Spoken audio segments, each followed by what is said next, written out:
जय जगन्नाथ सांग मैंने देखु मु बर्तमान कखारू आलू भाजुछि। कखारू आलू खायापे बहुत स्वाद लगे। आपण मैंने आज कौन रोषे करिसेंती मते कमेंट रे जणांतु। प्लीज प्लीज प्लीज सांग मैंने मो चैनल टी को सब्सक्राइब। जय जगन्नाथ सांग मैंने प्लीज प्लीज प्लीज मो चैनल टी को सब्सक्राइब लाइक और शेयर करने जमा भी भूलंतु नहीं। आपण मानकर गोटे सब्सक्राइब लाइक ही मते माने आपनकर बहुत काम दबा आग को।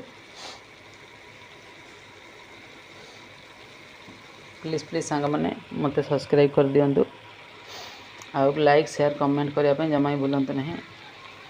मत आग को बढ़िया कहले आपण मन सब्सक्राइब और लाइक रे एकांत काम्य। जय जगन्नाथ सांग मैंने नमस्कार सांग मैंने देखो सांग मैंने कखारू आलू भजा होइछि केते सुंदर होइछि। जय जगन्नाथ जय श्री राम सांग मैंने।